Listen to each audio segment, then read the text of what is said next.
Simply hello to our guests and participants at the webinar, The State of Higher Education Amidst COVID-19 of Kavala International University. My name is Dr. Beatrice Bischoff. I'm member of the Board of Trustees of Kavala International University. I'm public relation advisor, journalist, moderator. My subjects are foreign policy, interdisciplinary innovations and exchange, as well as digitalization and sustainability.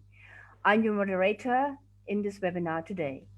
Now I want to introduce to you the president of the Kavala International University, his president and chancellor, Dr. Horatius Jackie Williams. He is a professor of public law, administration and management. Dear Horatius, I want to give you the word.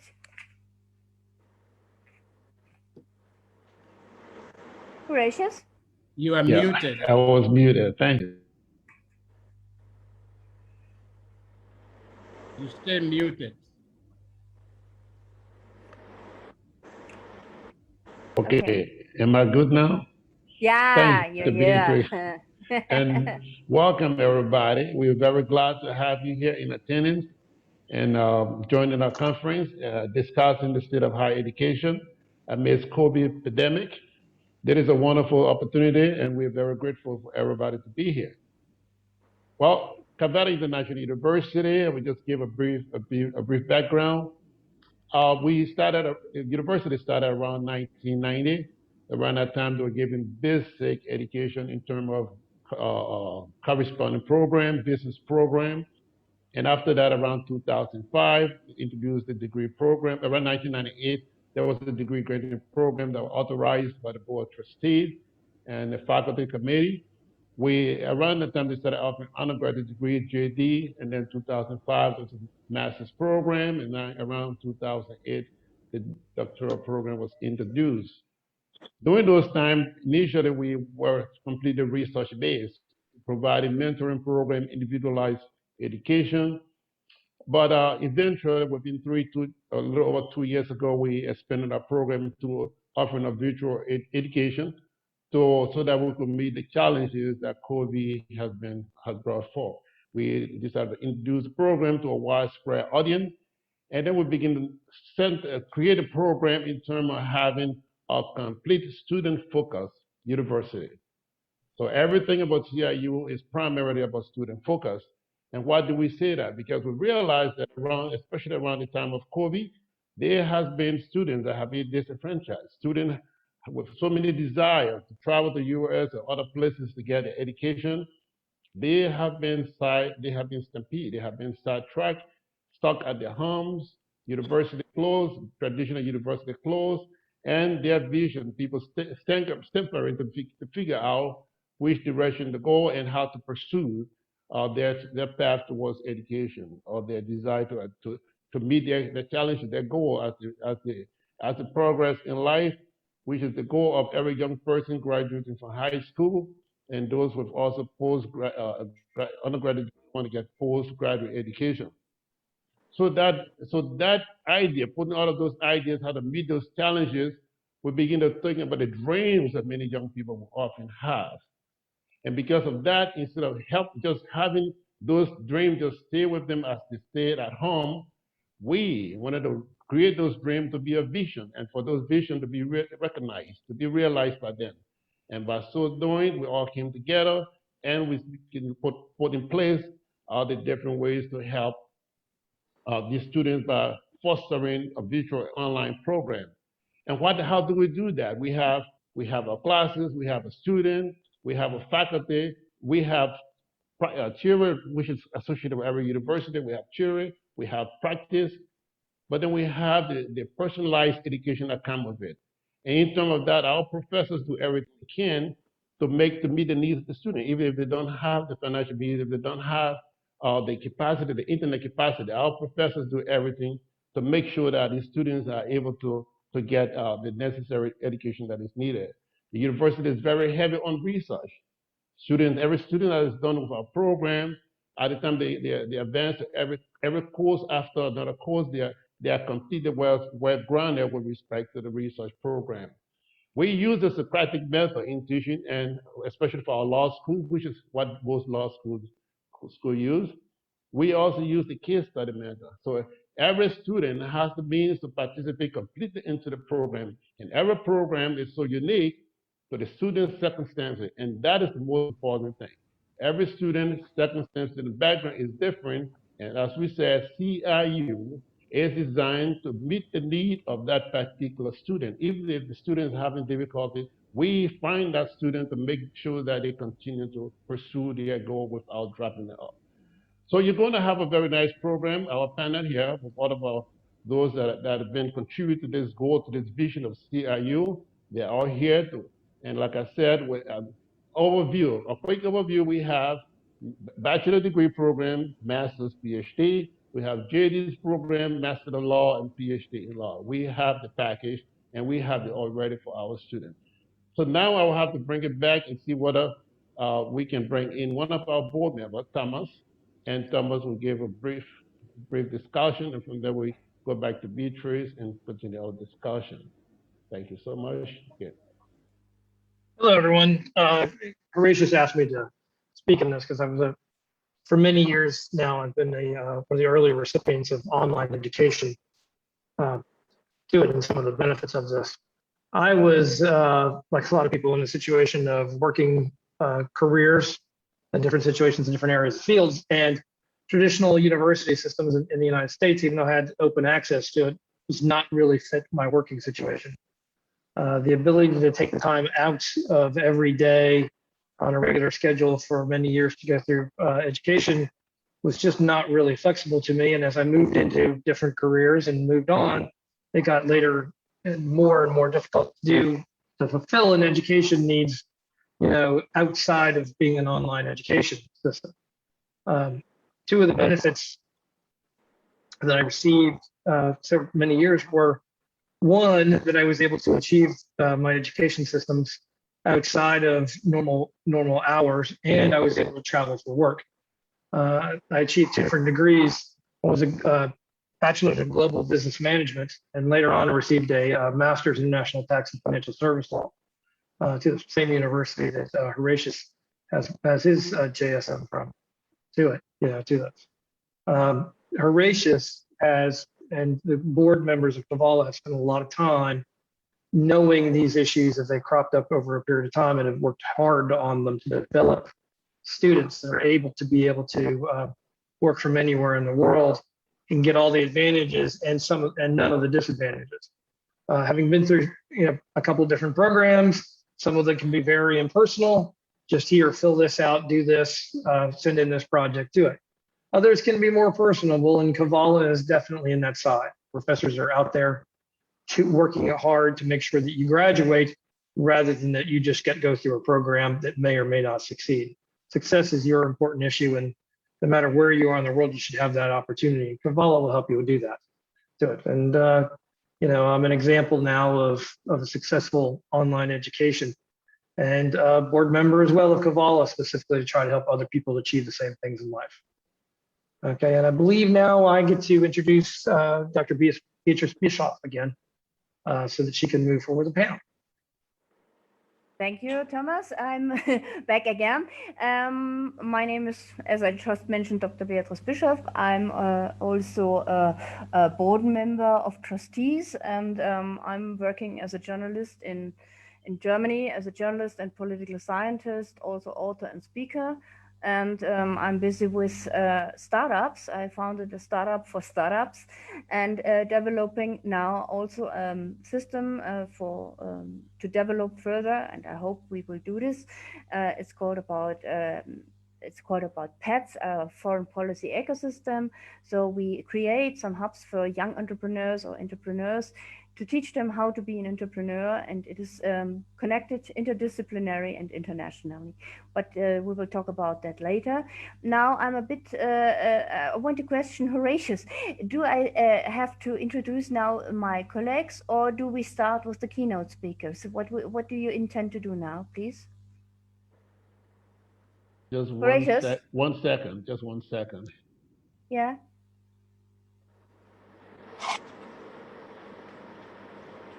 Do you want to go on with the keynote speakers, or should we go on with the panel? What do you want to do, please? We are going to go on with the keynote speaker. Okay. May I, shall I introduce them, or will you do that? Yeah. Which one? Who is Chuku? Who is Chuku? Dr. Ikeji. Which one of the Dr. is Chuku? Who's there? Professor Chintu is already here. He's in the room. Oh, Professor Chintu. Okay. Professor Chintu. Okay. Yeah. Yep. So I'm going to introduce him briefly. Welcome. Very good. Welcome, Professor Chintu. Professor Chintu has a PhD. He has been in higher education for 23 years, and of this mostly in Zambia. He lived in the UK for quite a bit of time. He specialized in mathematical and computer sciences. So now we're going to see what Dr. Chintu has for us. Dr. Chintu, please. Many thanks. Good afternoon to you all. Good afternoon. Yeah, excellent. Yes, it's very interesting to be involved in this discussion with all of you in these challenging times of COVID. What we have seen is that online learning now has taken center stage, and COVID provided that platform as a necessary evil, really. COVID came in as a necessary evil. But here we are, even post-COVID, online teaching will not be the same again. To be fully powered through simulations. In my areas where we involved in computing and mathematical sciences and engineering, simulations become the means of teaching the practical aspects of the classes. Apart from the tutorial presentations, need for practical lessons is achieved by simulations. And whenever possible, actual contact of devices can be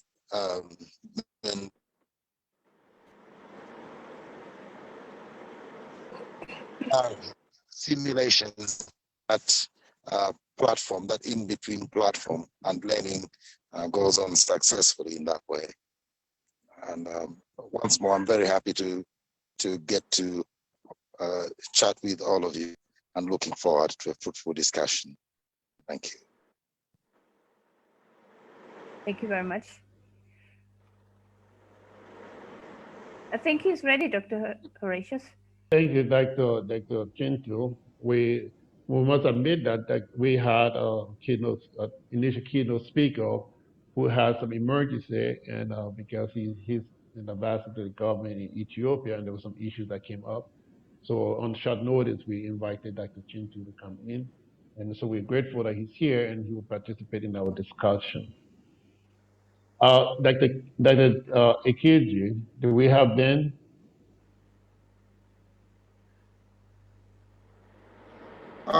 No, Ben is trying to, I think he should have stepped in now. Check, please.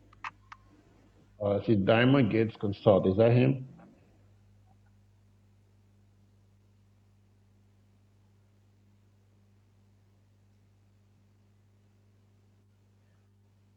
The next speaker would be Mr. Ben Aybe. Is it true? Yep. Yeah, he's here. He's here. Is here? He's trying to, yeah. He's joined. Okay. Maybe Dr. Horatius can begin to introduce him. If he's there. Going to make sure he's in first completely. He's there. Is he connected? Yes, he is. I think he's the one on Diamond Gates now. Okay. Mr. Ben Aybe is an education and business consultant based in Turkey. He coordinates and plays roles as consultant and services provider to leaders, head of organizations, and more VPs.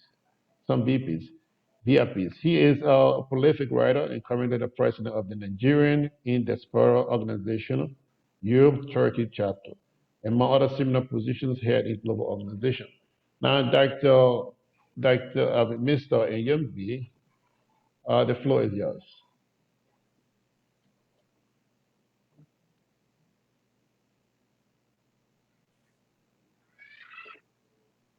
Can you hear us? Please, can you unmute and switch on your video?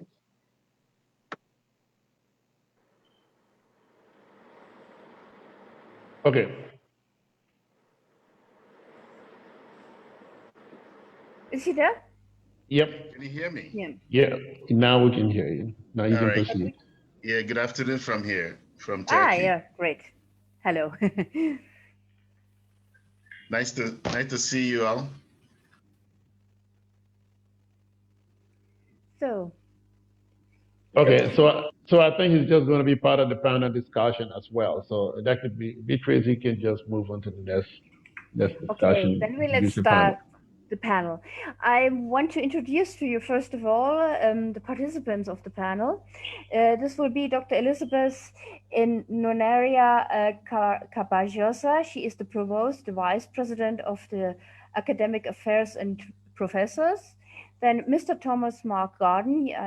You just heard him. He is member of the Board of Trustees also and Associate Professor of International Tax Law and International Director of American International Tax Advisors. As well, member of this board is Dr. Bukai K. Robertson. He's Vice President of International Advancement and Dean of Graduate School at CEU. He is Professor of Microbiology and Executive Director of Graduate Programs in the Biological Science at Alabama State University. Also in the board is Dr. Morris Koffer. He is VP Research and Extension, Associate Professor of Environmental Studies at CIU. He is the environmental engineer with the District Department of Energy and Environment, Washington, D.C. He's also an author. Dr. Ciro Martinez is the next one. He is Dean at Berkeley College of Law and Associate Professor of Law, founder and senior partner at Martinez Law Group in Florida. Dr. Abebayo Yilma is Dean, Undergraduate Studies and expert in infectious disease prevention and control and global health. He is Associate Professor of Public Health at CIU. He is also Assistant Professor at Alabama State University.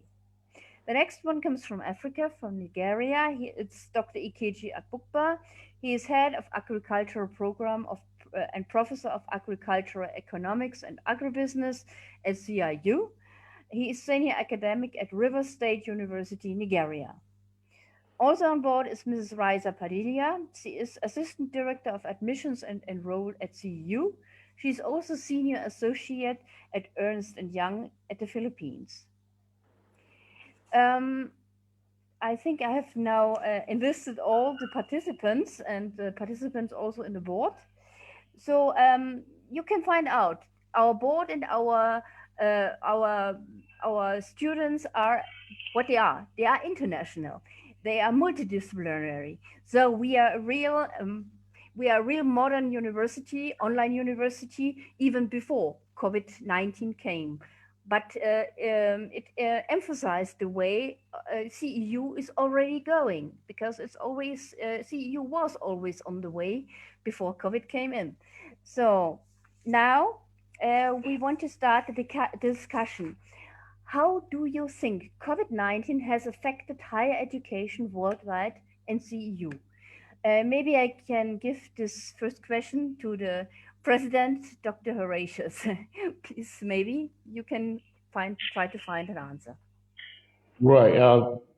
Pandemic, when you think about the pandemic, the impact of the pandemic has been severe on higher education, like I did mention initially. University, from Harvard University to Oxford, many universities have been stampeded. They have most of them shut their doors down and ready. They did not know which direction to pursue. When you talk about the law area has been one of the areas that's been severely impacted. For example, the American Bar Association does not normally accredit online law school. So the challenge was, how will these universities now instruct their students when those students can enter the campus? University had to change their policy and become hybrid university to start offering programs. That was beginning to imitate the route that CIU has been pursuing already. So it is not new to us, but we've sat back and we've seen how the impact of this pandemic has created chaos not just for our students, for professors, for administration of higher institutions. Dr. Elizabeth, maybe you can answer this question also as a second person. Dr. Elizabeth, who are you? Where are you? Hello? You're muted, Liz. Yes, thank you so much, Dr. Bishop. And let me welcome first our students and faculty. I see them around. Yeah, it's sad that indeed the education sector is very much affected by the pandemic. It is disrupting our teaching learning experiences and affecting even the mindsets, not only of our learners, but also our educators. It is changing our lives, in many, many forms. And because of this pandemic, there are a lot of students that are really displaced. They're waiting. They are hoping and praying that the pandemic will go away, and they are really, really like wanting to go back to school and study and learn the way they used to do. However, I saw a report from the World Health Organization as of May 19, 2021, stating that the pandemic is far from over and the global response is at a critical phase. And they indicated that stark contrast still undermine progress. So face-to-face school, for that matter, may not be possible. However, equipping oneself of knowledge and skills is very, very necessary. So education must not stop with the challenges brought about by the pandemic. And so CIU would like to encourage the learners and the parents, because students do not really have to wait for reopening of face-to-face traditional schools, because there are alternative quality education that provide, or schools that provide such education. And as Provost and Vice President for Academic Affairs, I am very proud to announce that Kavala International University is that kind of university, a university that ensures quality educational experiences to learners amidst COVID-19 or this pandemic. Thank you, Dr. Elizabeth. Maybe I give the question to Dr. Morris Koffer. Dr. Morris, could you please? Yeah, thank you very much. Can you hear me? Yeah, very good. Okay, good. Thank you, Dr. Bishop. And I want to say greetings to our global audience. I am quite excited to be a part of CIU. And I come from the background of environmental scientists and disaster management practitioner. Now, why is CIU so important to the environmental program that we have here? You will understand that environment, disaster management, and health, they are all intertwined, holistically tied in, and they are quite inseparable. So now that we have the current pandemic that have challenged the global community, the learning now can be even fast-paced through using the hybrid process of education. CIU has tailored its program, specifically the environmental program, to meet the needs and challenges of our students that are desire to be a part of this growing effort. You know how much role that the environmentalists, the first responders, the health practitioner, you know the role that they play in combating this COVID, and no one knows when it's going to end. And if you want to be one of those that will be a part of the global effort to combat this pandemic, CIU is your best choice. Our president and provost have given you adequately all of the information that you need to know about us, and that we give you special attention. Not only that we are an accelerated university, but we give special attention to our students, no matter what needs you have that may be a hiccup to your success. We are here to work with you, and we have very good, seasoned, and well-schooled professional that can give you the attention. And acceleration doesn't mean to say that we take shortcut. No, we give you all the courses and all the learning tools that you need to be successful and effective. Because if you succeed, CIU succeeds. Thank you. Thank you very much. Impressive statement. Dr. Yilmaz, please, your turn. It's your turn. Okay. Good morning. Welcome, everyone. This is very exciting. As Dr. Elizabeth and the leadership has spoken, as we know, I'm coming from a public health, global health background. Since this pandemic, I've been, researching how this pandemic has impacted our society, but especially when it comes to education, I mean, that was a huge impact what we're having. And as we go forward with this, especially with this emerging of new variants, as we know, we are a little far from, over with this pandemic. So even if it's a challenge, but as human beings, since we have the mind, we have the capacity, to overcome many challenges. So with that, we cannot stop education. Education is something that will not be stopped, even despite of all the challenges we have. So I think with that mindset, CIU has been, kind of heading ahead of this, creating this very good platform, the online education, because one of the advantages of this online education is because it's very flexible, as we know, especially for our working families. It's very convenient because you don't have to be there in person.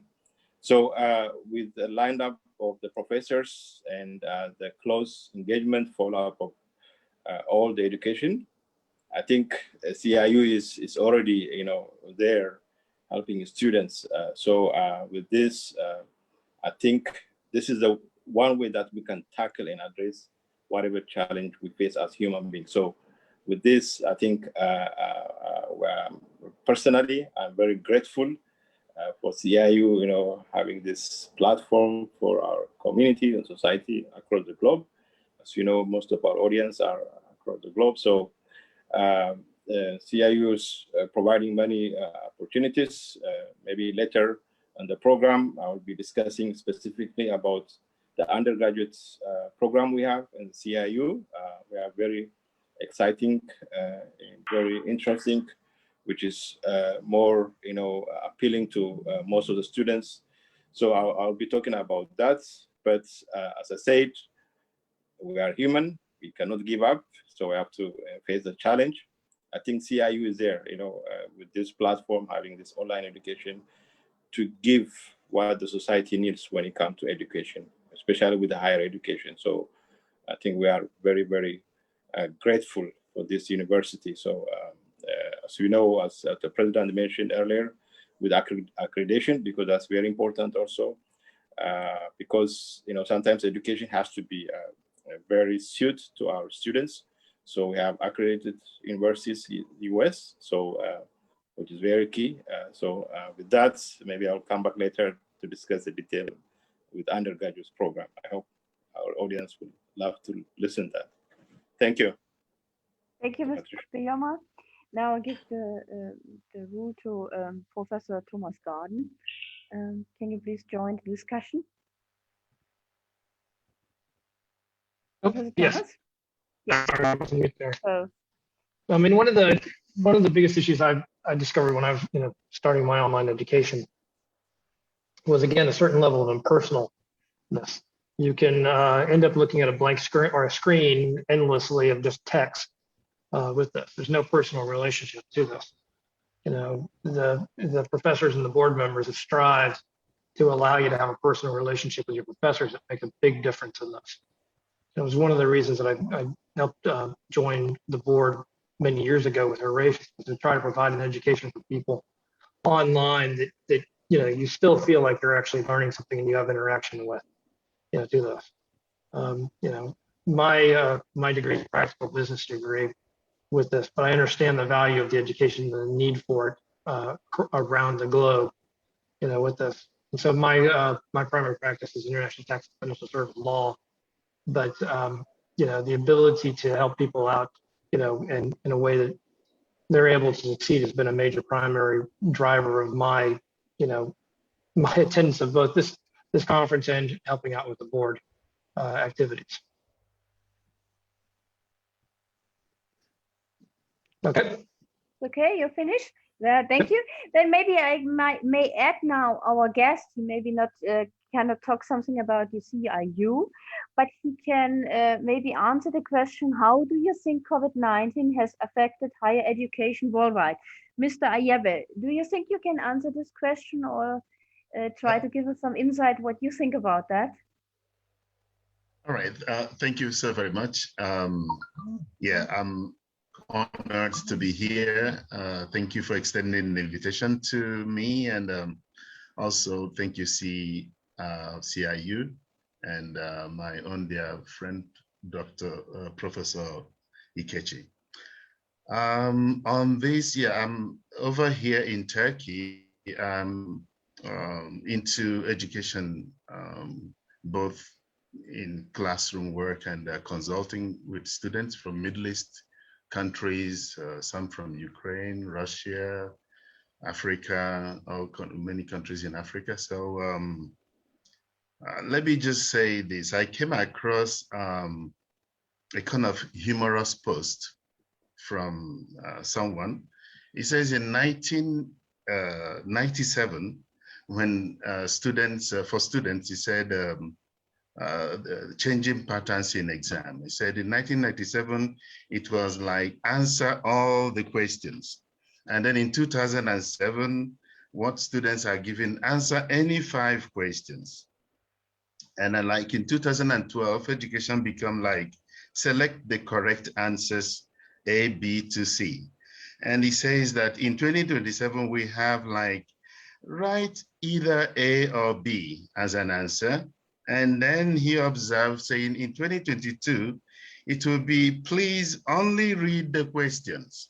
And with time going on, in 2027, he said what we would have is like, thanks for coming to the exam hall. And that goes to say like the kind of changing pattern of both education and how we evaluate the students. And because of course, the COVID-19 is bearing witness that this humorous observation may just come to be. I come across a lot of students who say to me, Mr. Ben, I'm not learning anything. I mean, I sit there in front of the computer, listen to my lecturer, but to be honest, I haven't learned anything. Some have like said, I've lost interest in studying, and some complain things like, I miss school, I'm gonna go back to school. Yes, COVID-19 has really interrupted education as we know it.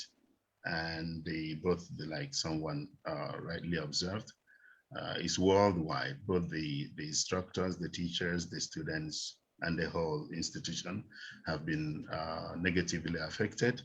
And as a result, it seems that the curriculum has deviated from the conventional way of learning into some alternative or whatever we will come up like today.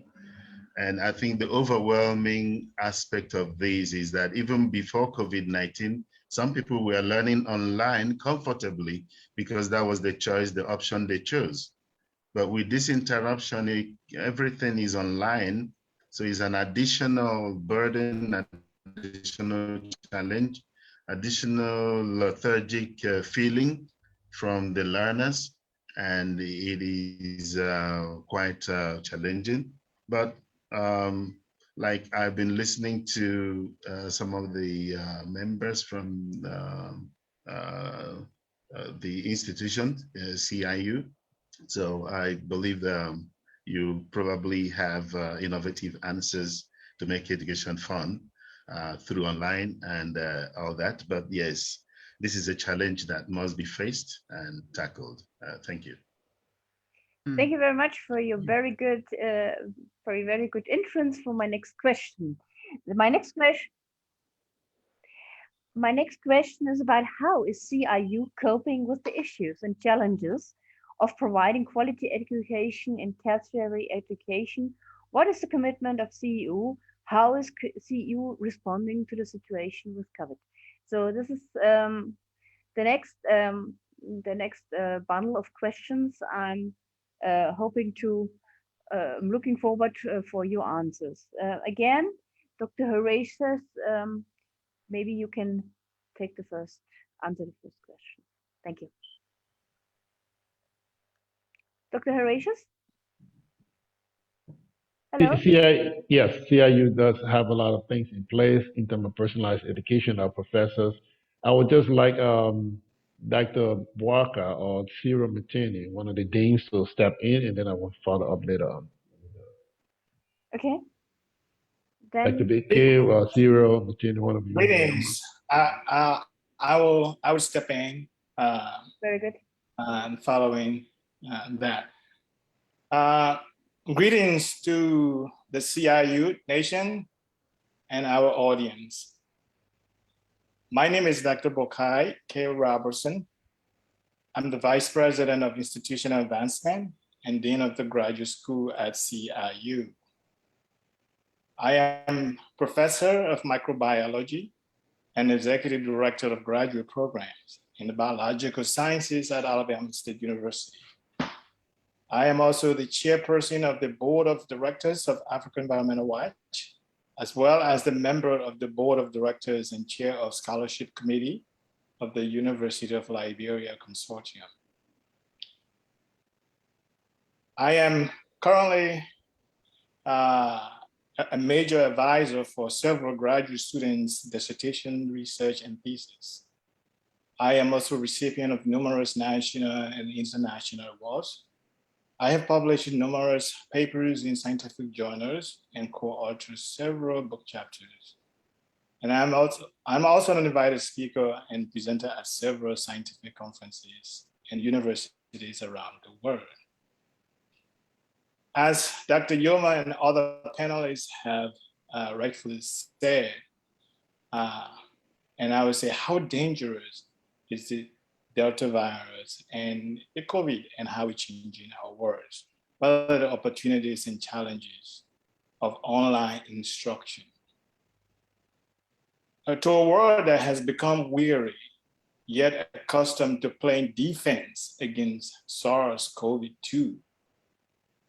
Evolution of Delta variant is both unwelcome and unsurprising. Delta, as we call it in our field, B16172, was first identified in India in December 2020. Within a matter of months, this particular variant spread to over 98 countries around the world, becoming the dominant variant in more than a dozen of those countries, including India, Scotland, the UK, Israel, and the United States. Delta is now responsible for more than 83% of COVID-19 cases being reported in the United States, and with only 48% of the total US population fully vaccinated, conditions are ripe for continued evolution and spread of the SARS-CoV-2. CIU is blurring the line between online and on-site teaching and learning. Although online instruction has been used for years, the educational shift brought on by the COVID-19 pandemic exposed most instructors worldwide to some version of remote learning. For many, emergency remote teaching then give way to the development of sustained online pedagogy. CIU continues to explore the wealth of practices that are encompassed by online instruction. we envision that the issue will focus on topics such as best practices for instructional methods that incorporate an online component, for example, hybrid, high flex, flipped classroom, fully virtual, visions for remote learning in the post-COVID academic world, inclusiveness in the online classroom, novel approaches to achieve laboratory learning outcomes remotely, and online and blended learning models for high impact practices like course-based graduate and undergraduate research and service learning. Therefore, we are pleased here at CIU to announce a call for application, send your application to a university dedicated to exploring the opportunities and challenges of online instruction, including topics such as, but not limited to, and I will list some of these topics that CIU is very well versed in, like integration of online teaching practices into traditional teaching modalities, like effective use of remote technologies to increase student success, like active learning strategies using online platforms, increasing accessibility through the use of remote learning tools, effective incorporation of student engagement and discussion via online learning applications, creation of safe, effective, and equitable remote laboratory and research experiences, including the re-evaluation of laboratory learning outcomes to reflect the needs and abilities of students. Also, assessing of equity in workload for all remote students and alignment with desired competencies and learning frameworks. We also have instructor behaviors in an online setting that will encourage growth, empathy, and learning. Strategies that to foster inclusivity and equity amongst students in an online setting.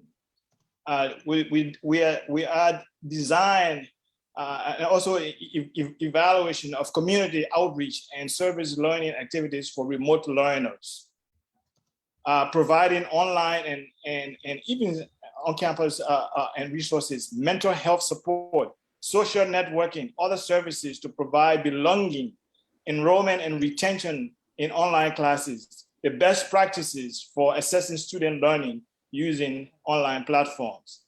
The Kavala International University, which is headquartered in Minnesota, USA, is an accredited, accelerated accredited university, online university with different fields of study, including but not limited to the traditional degree programs, such as a bachelor's degree of science, as you heard previous speakers talk about it. And I'm in charge, and then doctor of jurisprudence, master's and doctoral studies, which I am in charge of, but also offers customized certificate and training programs to meet several workforce developmental needs that are benefits driven for all organizations to achieve their full potential. And in closing, I would say CIU uniquely stands out from many conventional universities or other academic institutions of higher learning in our program offerings, because our degree and our certificate programs are specifically designed to meet the ultimate desire of the students and business entities that squarely falls within the realm of the university's accreditation protocols. A CIU streamlines programs that are practical, affordable, flexible, and result-driven for all its degree programs, customized certificate programs, and workforce development trainings. And finally, I said, these are the core values and professionalism that CIU would like to share with you for consideration. I strongly recommend CIU graduate studies for your development and growth that will lead you to your next career. As Dean of the Graduate School at CIU, I will be glad to initiate a conversation with you in that direction. Thank you. Thank you very much. who is also want to ask this, to answer this question? Maybe Horatius, you can hint who is also. Dr. Ekechi, you can jump in. Okay. Dr. Ekechi? Yes, good afternoon from here, West Africa. Good morning, good evening, good night. Well, I'm very happy to talk about agriculture again and to talk about agribusiness. Just yesterday, we were discussing about the program we are deploying here. And I have, for, more than a decade, I have been carrying out researches in, agribusiness and agricultural marketing and all of that, food security. And I am also, partnering with a lot of international networking volunteer organizations across Africa. And this Kavala International University is actually a dream come true for Africa. Why am I saying that? Because with respect to, this space of agriculture and agribusiness and also agricultural economics, the youths of Africa have not really expressed, great interest in agriculture. So they still have that perception problem, and which, I don't blame them. But now we are talking about the scientific and technologically driven agriculture, which the Kavala International University College of Agriculture is ready to, share that knowledge. And being that this initiative is also online, like the previous speaker, BK has spoken, Professor BK. And can I say that our programs, which has already been, we have developed, and I really want to appreciate the great woman in our midst. I have to call her a great woman indeed, Dr. Beatrice Bishop, because she developed a PET program. PET program actually stands for policy, is an acronym which stands for policy, economy, technology, and society. So that template is so simplified that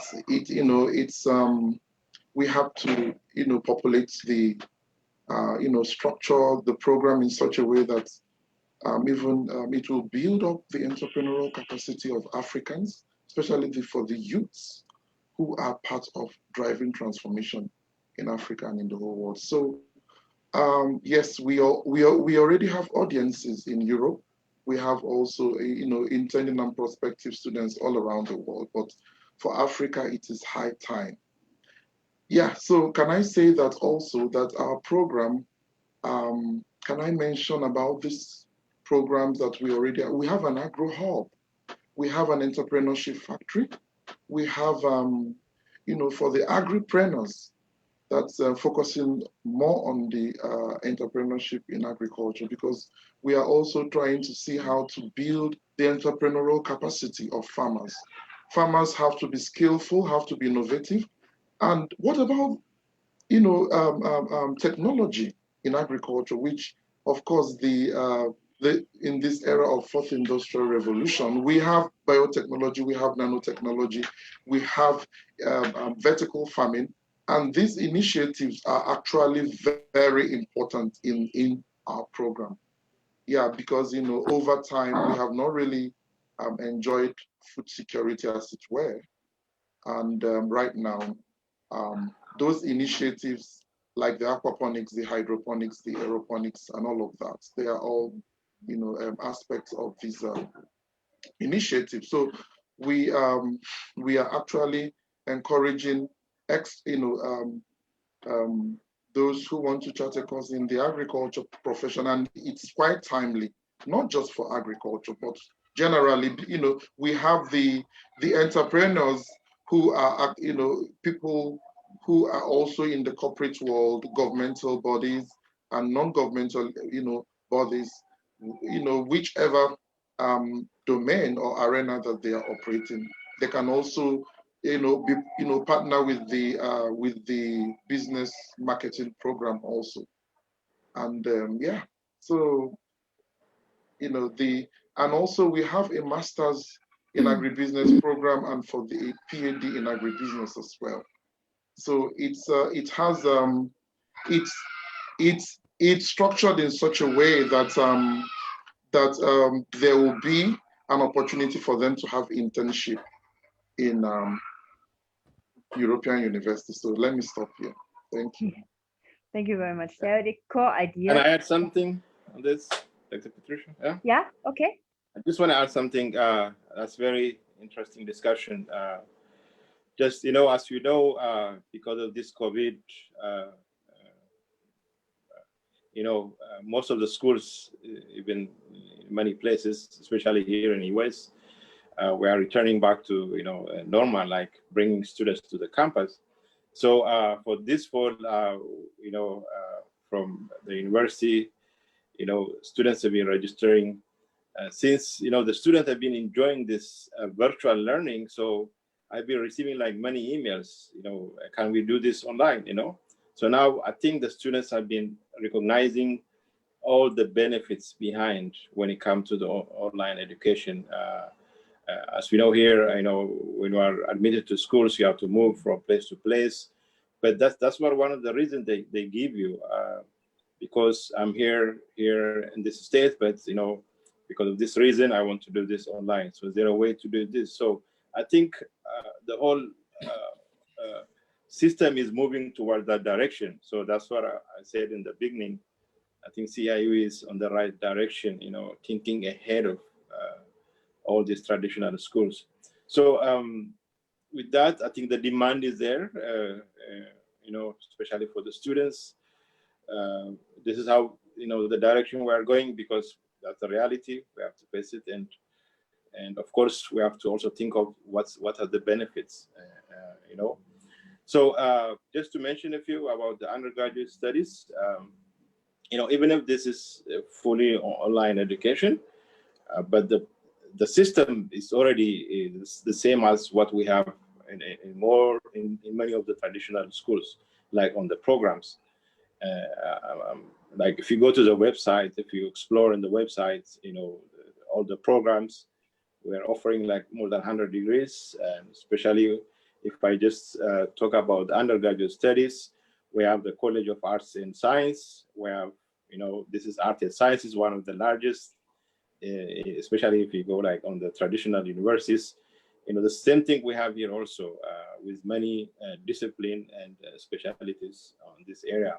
And the next one, we have the College of Education and Human Development. That's one of the areas we have, especially focusing, centering the community. On the third one, we have the College of Engineering and Technology. Of course, we need technology, engineering for our community to advance. And the fourth one, we have a College of Health and Science, which is, this is a college that's basically from my background close to my heart, because I have, as I said in the beginning, I have a public health background. So in this college also, we have different programs, specialties where students will take advantage of that. And the last one, we have a College of Management and Administration. So as you see here, this is almost similar to what's in many of those traditional schools. So I think if you come to CIU, it's nothing will be there, say no, but all the disciplines that's mostly appealing to students are what we have in the school. So I think with that, I think there are opportunities, especially the life learning classes, because about this pandemic, something that we have learned many things, even if positively, especially we have come up with the different teaching innovations like hybrid and those kind of things. But here we have a live teaching. It's not only like putting the video there and just leave for the students, but this is something that we do a very follow-up with the students and talk to them, and with a very strong assignment, because at the end of the day, the education that what they receive is very important for the students. That's where the success comes, because we need them to be very competitive at the end of their education. So with that, if you go to the website, if you look, we have a very well, experienced professors affiliated with the institution. As Dr. BK mentioned, as you have seen, he was explaining his background, which is very, a privilege having him. So with that all experience, I mean, this is one of the advantage. Sometimes in all these traditional schools, you don't even get those kind of things. So I think there are many uniqueness about this institution. Maybe something later on, if you have a question from our audience, specific question, something that we'll address. But there are many uniqueness that we can be interested in this CIU. Thank you. Oh, I want to join in this discussion with a further question, because I wrote you have a broadened approach on innovations and exploring questions cross-disciplinary and boundaries. This is a very in time goal you have here. You want to create independent thinkers with great intellectual and analytical and critical skills. That's written in your program. So could you please tell us a bit about this goal? Who of you wants to do this, please? Dr. Elizabeth? Yes, thank you. Because it's very special and I love this expression. Therefore, I want to know a bit more about it. But first, education right now is not in the mainstream. And so really Kavala International University's commitment is to bring back education to the mainstream in all parts of the world, especially those that are most affected and are very much wanting in higher education and very low in terms of literacy rate. So our commitment, as a student-centered and enduring learning institution is that we provide a excellent education to every student that come to us. We would like to, we value service learning and, service learning and experiential learning. We want to, we provide excellence in terms of delivering quality, relevant, meaningful, scientific, gender sensitive, nationalistic, but very globally competitive educational experiences to learners that come to us. And we do this, we want them to be independent thinkers. We want them to become agent of change, a catalyst of change, enduring leaders. Nowadays, we really need people that are very decisive, especially in times of crisis. So we want to train, students to become really marketable. They should not just graduate from CIU, but they must, be able to find employment in whatever specialization they will have to choose. So we do this, we engage our students through high level of interaction. Dr. Yilma and Dr. Robertson, the deans of the graduate school and the undergraduate school have discussed the way we do it. We engage our students. It's not just about having, sending them letters or texts or sending them their tasks, but there is an interactive classes online. We meet them once or 2 hours, heavy discussing, most of the time, heavy discussions of topics, research. They provide a lot, they do a lot of research. They do a lot of field work we do a lot of information sharing and very rich engagements, academic engagements. We require them to go out and experience what they have learned theoretically. Now, given the challenge and probability of being infected during this face-to-face things or the traditional, and given the challenge of not having internet, in all places, we allow our students to use, whatever platform is available. We have students all over the world. And there are a lot of challenges. We have challenges in Liberia and part of Africa, and yet because we allow them to use other platforms, although we have our Jesuit, we are able to connect to our students. One day we would like to conduct a sort of a forum with the students so that they can also provide their testimony in terms of their experiences in having education or getting their degrees with the CIU. Now, what is unique with the university?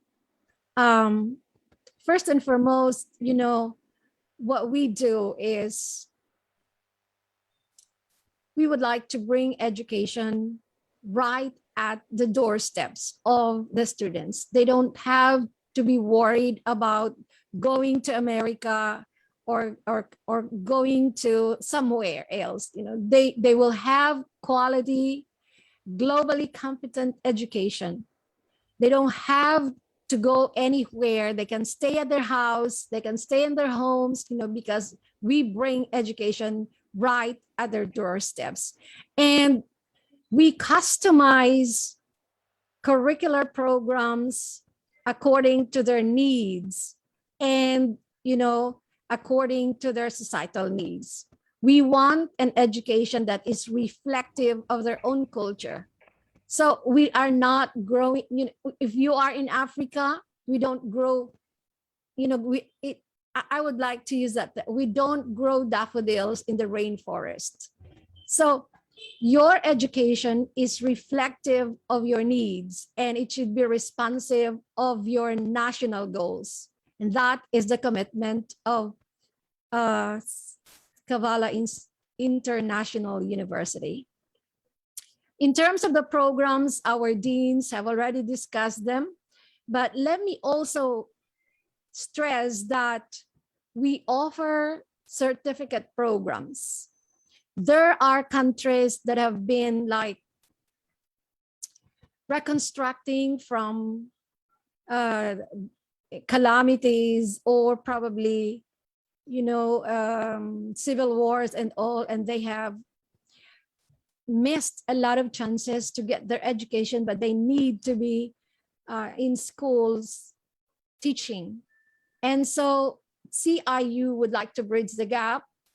We offer certificate programs. We offer continuing education programs, or we call continuing professional development programs for teachers or nurses and other medical professionals.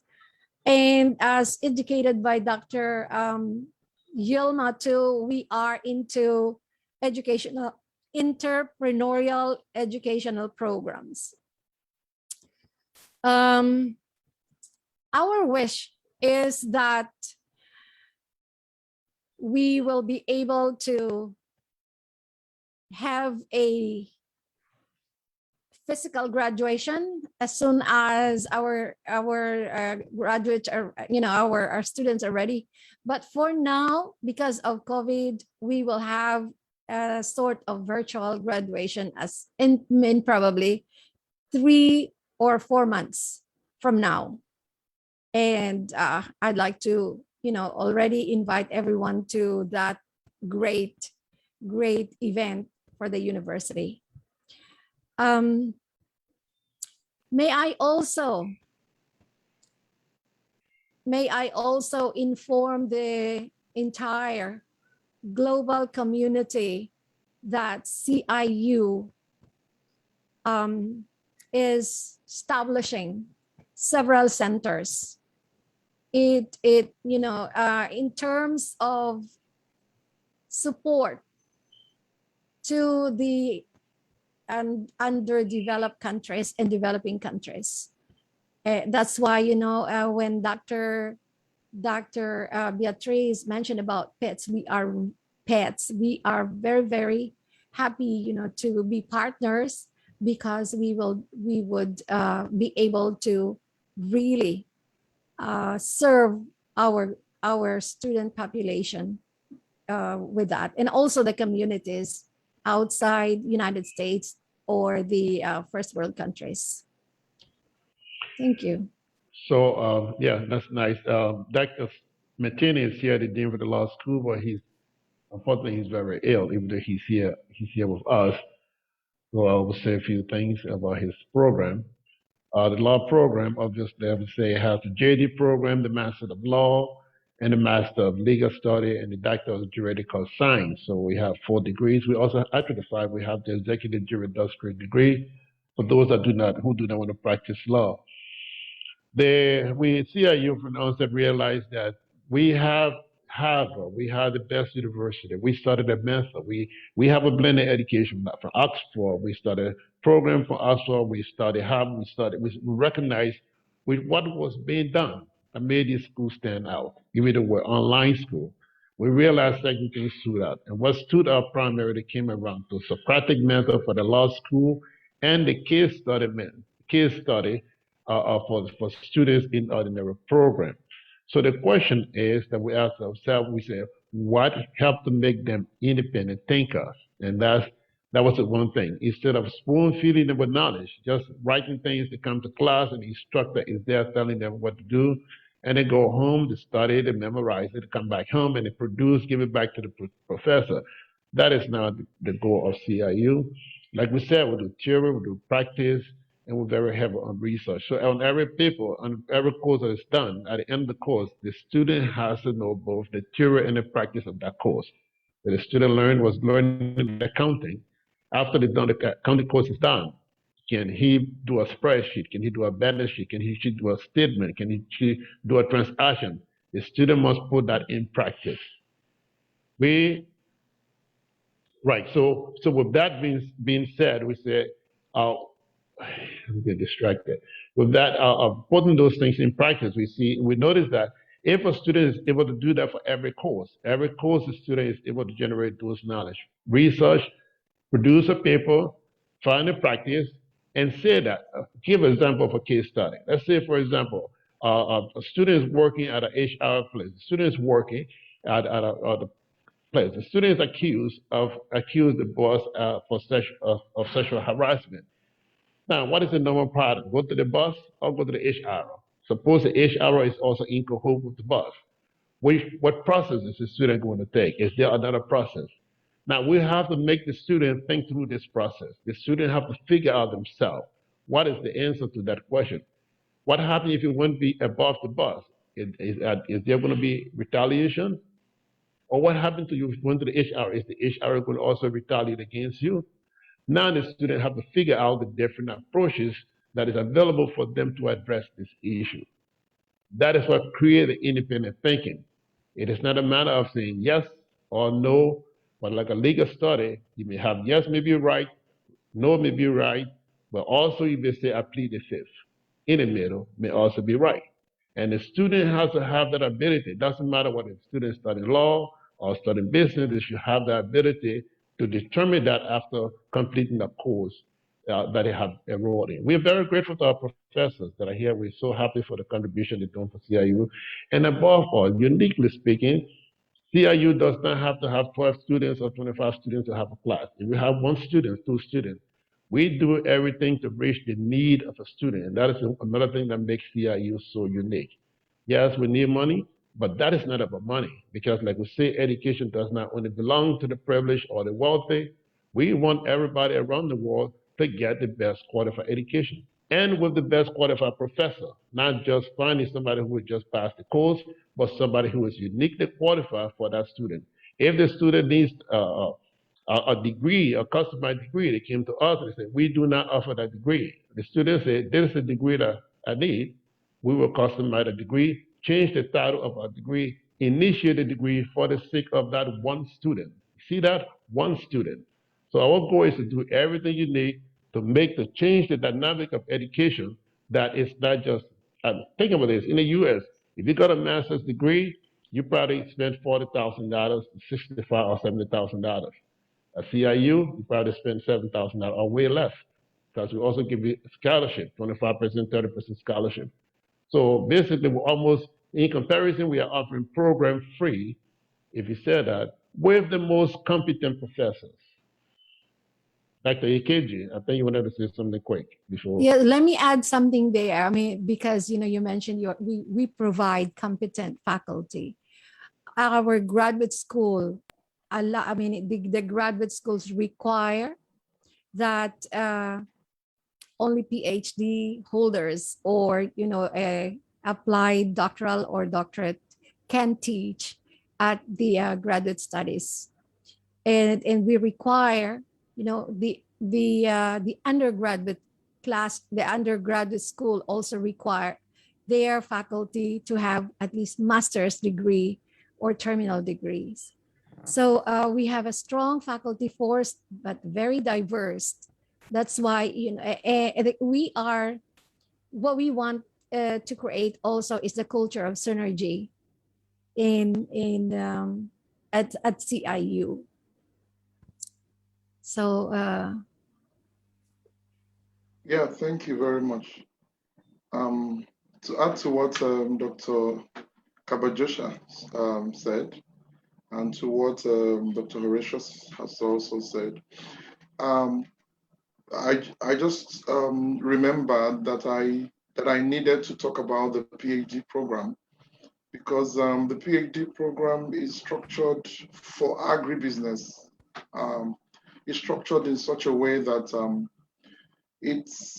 we will not have any coursework again like we normally have. Recently, some universities in Africa, introduced coursework again. This time around, it has to be research-based PhD.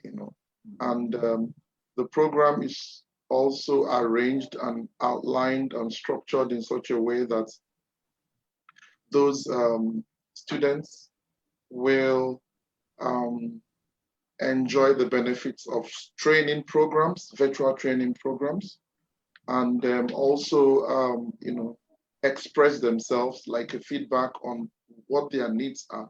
And then, of course, they will have an internship as well, which will build up their capacity. And also there will be, reports, seminars, present seminars from the internship that they have gone out for. And then they will also be required to, publish papers, research papers, just like Dr. Horatius rightly pointed out. So you can see that the programs are loaded, and every one of us, we have said virtually everything that has to be said. Yeah. Thank you very much, Dr. Ekechi. This is Dr. Kufa. Dr. Bishop, if you could just allow me a few minutes. Of course. Yeah, I wanted to stress mostly on the issue of environment. And to our potential students out there, I encourage you strongly to enroll in the environmental program. We now face the global challenge of climate change. Now we face the proliferations of diseases, mostly in disadvantaged countries.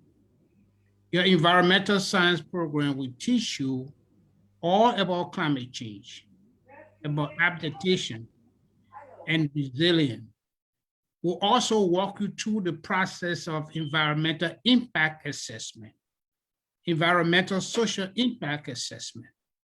Would also lead you through the process or processes of artisanal and concession mining, most of which are very much impactful to Africa. Be mindful that when we talk about the environment and climate change, it's very critical. As you see around you, things are changing and things are happening. And the scientists are telling us that if we do not pay much attention to climate change, we might face even greater challenge and maybe send that over to our next generation. So CRU has a very unique program. Then the issue of environmental justice is another critical area. The issue of environmental journalism, which Dr. Bishop, I know she's going to agree with me for that from the background as a journalist. And there's a whole lot going on in that field. And the staff are there to teach you and walk you through. And those students graduate from any of the program without doing a research. And like our counselor said, besides the theoretical aspect, there will be a practical aspect too, to prepare you better. So I want to encourage you, if you never thought about it, this is the time to think about joining the environmental program and earn your degree from CIU. Thank you, Dr. Bishop, for allowing me the time. Dr. Bishop, can I say something on one special program? Because we want also to come to the last question about how students can register and summarize a bit, so that it is, if it's very important, please tell me in a short okay, it's very sentence. short, since it's connected with what Dr. Kofa said. Yeah, of course.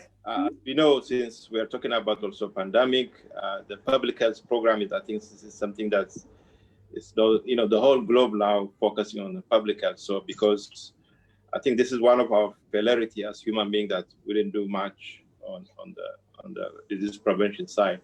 So I think one of the program, the public health programs, is something that's maybe students also consider, because even the traditional schools, most of them, they do it online. So I think this is something also good to look into, because the demand is out there, because most of the countries now focusing on the public health side, even in Europe or here or Africa and all other places. So we have seen also this is something that's exciting, because of this pandemic. So I think we have a very good program syllabus within the graduate program also. So I think if there's something that's interesting, we're happy also to address any inquiries from our students. So I'm just gonna say this. So thank you. Okay. So Beatrice, I think that could I say something? Yeah, go ahead. Something great. All right. Okay. Impressive. I see that what may have to be emphasized also from what CI is doing is that this innovation brings or gives an opportunity to candidates that would not otherwise be able to meet such levels of expertise, given that many candidates are working or they are in less privileged environments where they may not come across such expertise. And yet here is an opportunity given by universities such as yours to reach out or to have these candidates interact with people and communities and other sets of students who ordinarily they wouldn't have interacted with. So bringing expertise to remote zones and being inexpensive while maintaining the quality of education is the greater value that these innovations are bringing, and given to simulation tools and others that are available to the impact of a lack of contact classes. So even without the contact classes, the throughput is compensated by simulation tools, by expertise being available online. That is so good, because it then spreads through synergies, like the other ladies just mentioned, our colleague here, through synergies, can spread, say, the technological prowess from regions that have the technological power to regions that have less of it, and thereby making the world a lot more even and tackling several problems such as reducing the impact of climate change, increasing innovation in research in artificial intelligence, and many other areas that can be greatly impacted by such synergies of people of the world. That's how I look at it. That would have to be emphasized as we promote this method of delivering knowledge by universities. Well said. Well Well said. taken. Yeah. Well taken. Yeah. Yes. Yes. Thank you. This is especially also meant with the PETS program. Because we want to spread it. We want to part this technology and create entrepreneurs, young entrepreneurs, and also the consciousness for the values of sustainability and democracy and so on. So now we have all figured out the programs. We have figured out the value of CIU. We have a lot of done in the moment. Maybe we can summarize. High education in times of COVID-19 is especially a chance to prove that the concept of CIU works. Online, interdisciplinary, international, practical, as well as affordable and flexible. This could be maybe the summarize of the values of CIU. And maybe in the last round, we can somebody can explain how interested students can register to CIU. Maybe who of you wants to answer this question? That's right. Dr. Go Horatius, ahead. yes. Riza is going to talk about that. Please. Go ahead, Riza. Thank you, Horatius. Good morning, everyone. Oh. So we're going to talk about admissions to Cavalia International University. I will be sharing my screen. And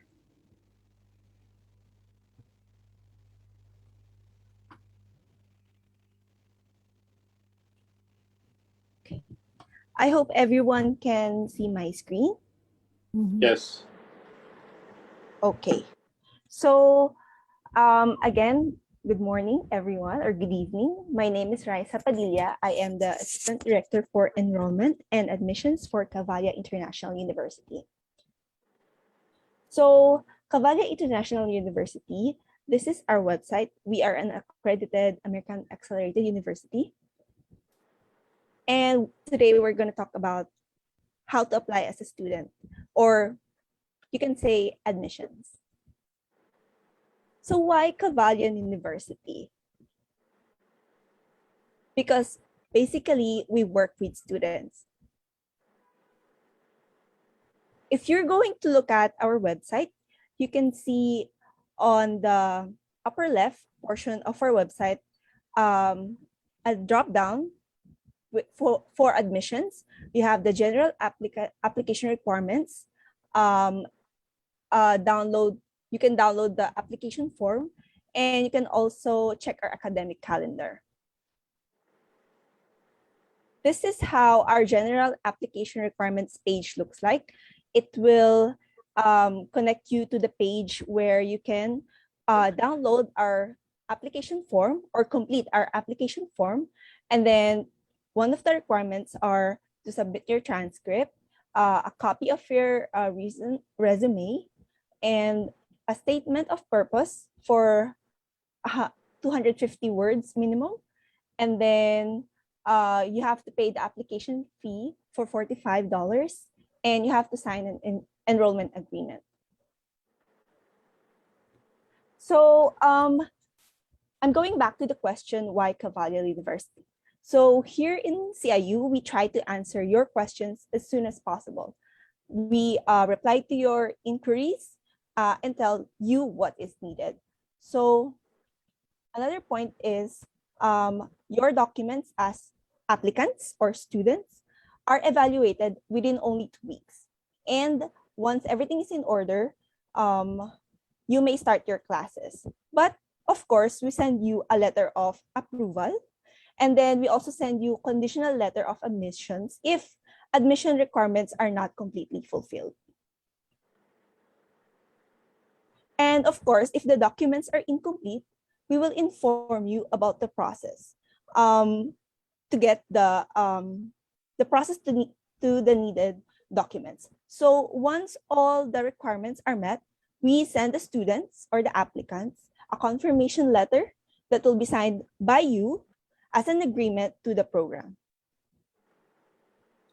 So if payment arrangements are needed, we create a contract detailing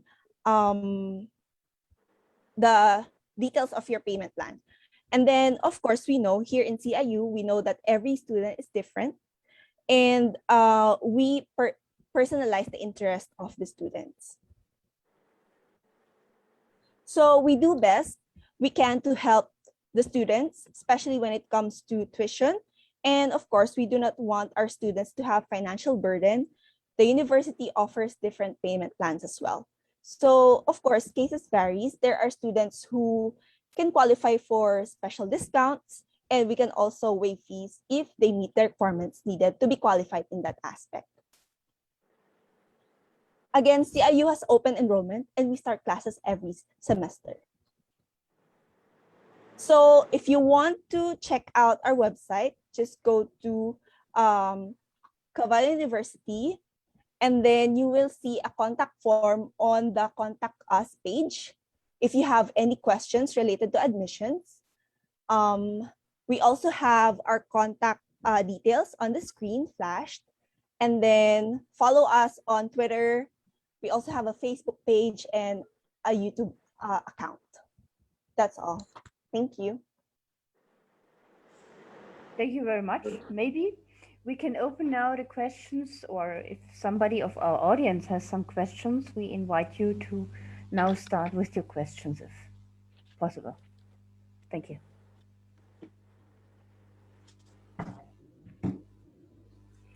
I didn't see any questions in the chat, so therefore I'm asking now if you have some important questions to talk.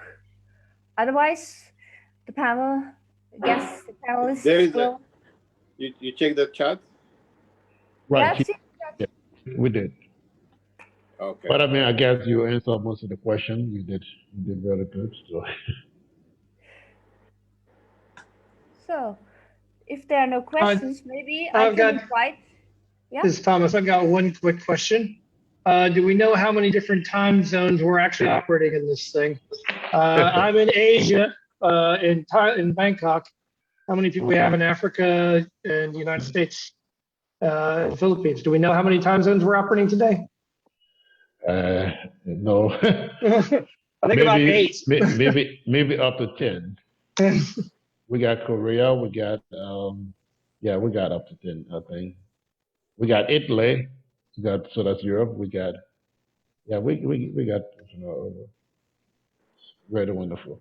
That shows you the reach of the professors and the students. Yep. Okay, So CIU doesn't sleep, right? CIU never sleeps. Somebody's always awake in CIU.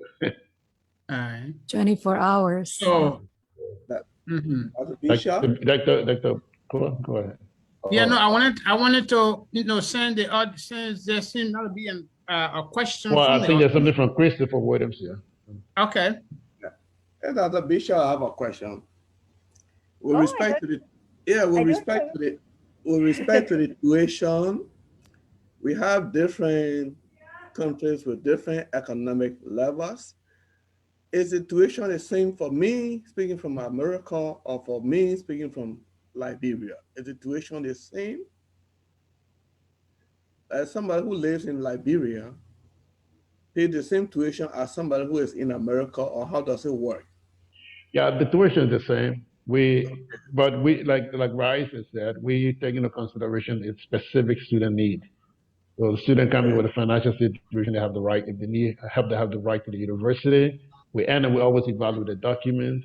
And we see based on that, we decide what percentage, whether they need financial aid, kind of payment plan. That we have students that pay $150 a month, after they pay a basic deposit. We have students that pay $200 a month. We have students that pay $300. We create different programs to make it work for our students that are in impoverished country.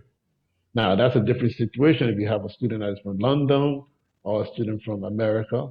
For now, we're just trying to make it affordable to everyone and everyone around the world.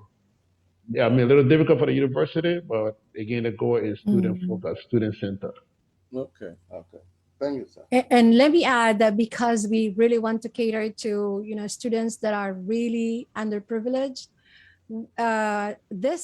these past semester and this particular semester, the university waived school fees. They only had to pay their tuition fees. All other school fees were waived. So, we would like to enjoin interested students to enroll now, register now, because right now we are actually waiving school fees, like, the registration fees, application fees, and a lot of other fees. They just have to pay their tuition fees right now, which is, if I may say so, it's barred. If you are taking undergrad courses, can you help me here, Dr. Williams? The undergrad tuition fees, and then the grads. Oh, right. We have I think Bryce put an instance of a child. We have is about $150 per credit, $200 for the graduate. That's $175 for or $200 for the master's program, and then for the JD is about $200, and then $250, and then $300 for the PhD program. Now, if you compare that to the American student, I mean, course that's anywhere from $1,500 a credit to $3,000 or more a credit. So CIU is a charitable school, but we are looking for students.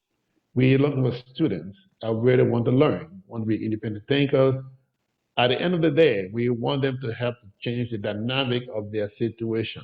So if you find yourself in an underprivileged situation, our instructors' purpose, the commitment, the sacrifice our instructors are making, and again, we say thank you to all of them, is because they feel that you will make a change after you have learned, after you have accomplished your goal of completing your degree at CIU. And that change will help to motivate the community as a whole. The people from our PhD program, we want them to have they have to have a commitment that they're going to contribute to the society before they get to be admitted into the program. We're not just putting people in the programs because they apply. We're just putting there's certain criteria you have to meet. And if you got in that program, for example, in terms of honesty, we do not expect our students to graduate and go out and practice dishonesty. Start robbing the society, taking money away instead of being public servant if they work for the government. And they start making money. If this report came and they reflect bad on our university, there are consequences that university put in place. There are such a sanction, and if such things continue, even a person's degree could be revoked because we do not want students. We want students that will only contribute to the university and to their community as opposed to bringing disgrace to their community. Thank you. Thank you very much. I think we are finally at the end of our session. I don't know. Dr. Horatius has to decide. But I think we could explain a lot of things, as I realized. And what's your final words, Dr.? And I can also add to that before the final words from Dr. William. Okay. For instance, what Dr. William and the provost, that Dr. Cabajosa have said, in terms of the value of your education, we offered you a Doctor of Philosophy in Healthcare Administration, or in Public Health Management, Epidemiology, in nursing education and nursing practice, and also a master in those same areas. And if you compare that to any U.S., if you're paying under $10,000 to any U.S. university's equivalent degree, you will be paying in excess of $100,000. So just compare that. I just wanted to emphasize that. Yep, and it doesn't take long. Students can just go research any university to see that. But look, if a student can go to a traditional university in their area, we encourage them to do so. If you can go to your school, you can go.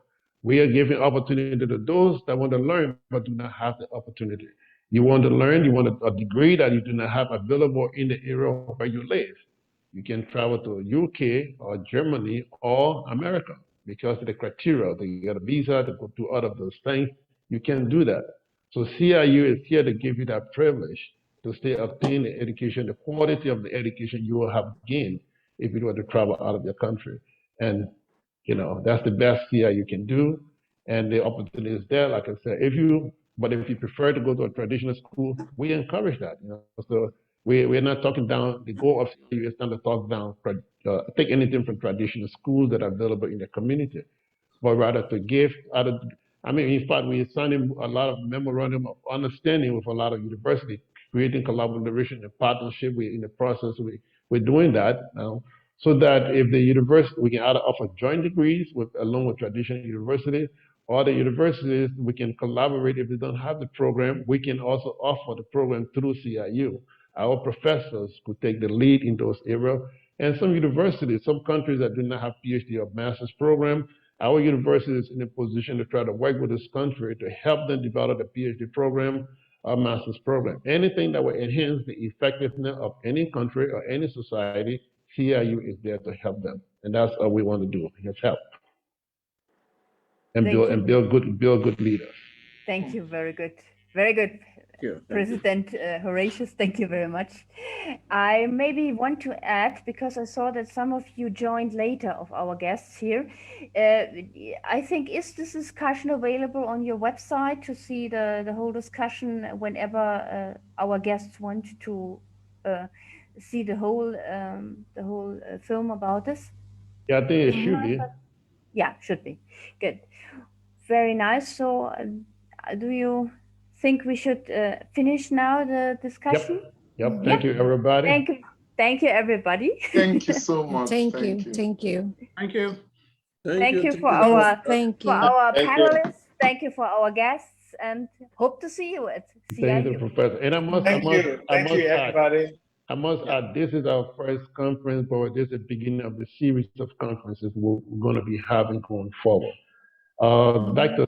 Danny, I'm very grateful that you made it, even though you were very sick. Actually, from COVID, actually, he was very sick. But yeah, he had to show his face for all of you to see that, I was there for the law school this year, and that's what it is, fighting with the school. Now, we need to get some rest after this. Again, we thank you so much for being on site. Thank you to your family as well.